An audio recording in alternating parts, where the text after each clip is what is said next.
শুনুন শিক্ষামন্ত্রী এহসানুল হক মিলন স্যার, আমার কথাগুলো একজন সাধারণ মানুষের কণ্ঠ, একজন অভিভাবকের দুশ্চিন্তা, একজন আখতারুজ্জামান লাবুর হৃদয়ের আর্তনাদ।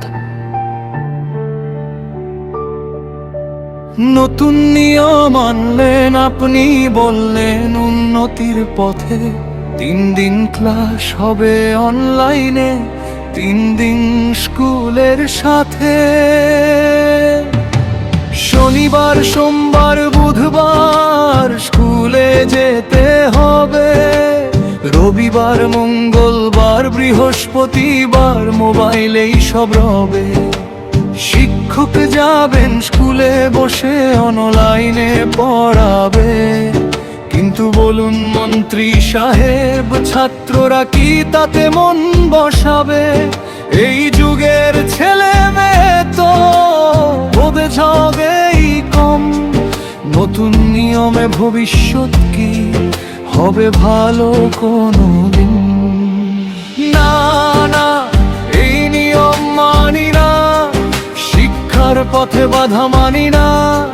6 দিন ক্লাস চাই আবার, শিক্ষার আলো জ্বলুক ঘর ঘর। না না, এই তামাশার নয়, ভবিষ্যৎ নিয়ে কোনো খেলা নয়। ছাত্রদের পথ ঠিক রাখতে স্কুলে ফিরুক প্রতিদিনের জয়।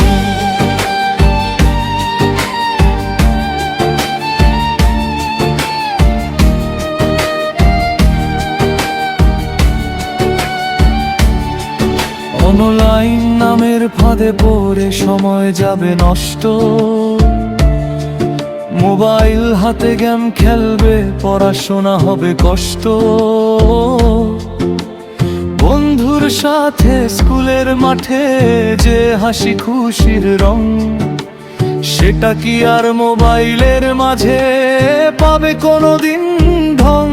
বললেন আপনি নতুন নিয়মে ধাপে ধাপে সব স্কুলে হবে চালু, কিন্তু আগে ভাবুন একটু কোথায় যাচ্ছে শিক্ষার কালো।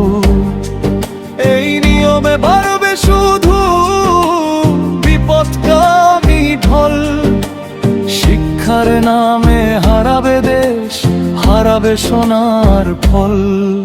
আমি লাবু বলছি আজকে স্পষ্ট করে কথা, এই নিয়মে ভবিষ্যতে হবে সকলের মাথা ব্যথা। নৈতিকতা হারাবে ধীরে ধীরে, ভেঙে যাবে শৃঙ্খলা। শিক্ষার ভিত নড়বড়ে হবে, এটাই আমার চিন্তা। না না, এই নিয়ম মানি না, শিক্ষার পথে বাধা মানি না। 6 দিন ক্লাস চাই আবার, শিক্ষার আলো জ্বলুক ঘর ঘর। না না, এই তামাশার নয়, ভবিষ্যৎ নিয়ে কোনো খেলা নয়। ছাত্রদের পথ ঠিক রাখতে স্কুলে ফিরুক প্রতিদিনের জয়।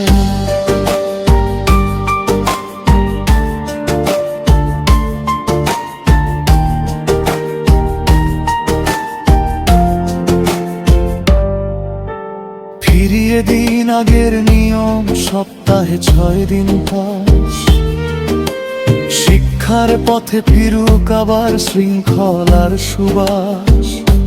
ছাত্রদের উপস্থিতি চাই, চাই নিয়মের বাঁধন। এভাবেই গড়বে ভবিষ্যৎ, দেশ হবে উন্নয়ন।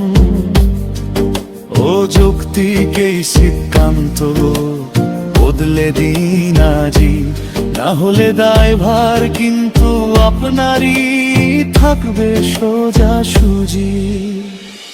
আমি মোহাম্মদ আখতারুজ্জামান লাবু, কচুয়া, লক্ষ্মীচাপ, নীলফামারী থেকে বলছি। শিক্ষার ভবিষ্যৎ নিয়ে খেলবেন না, 6 দিনের ক্লাস ফিরিয়ে আনুন। এটাই আমাদের সকলের দাবি।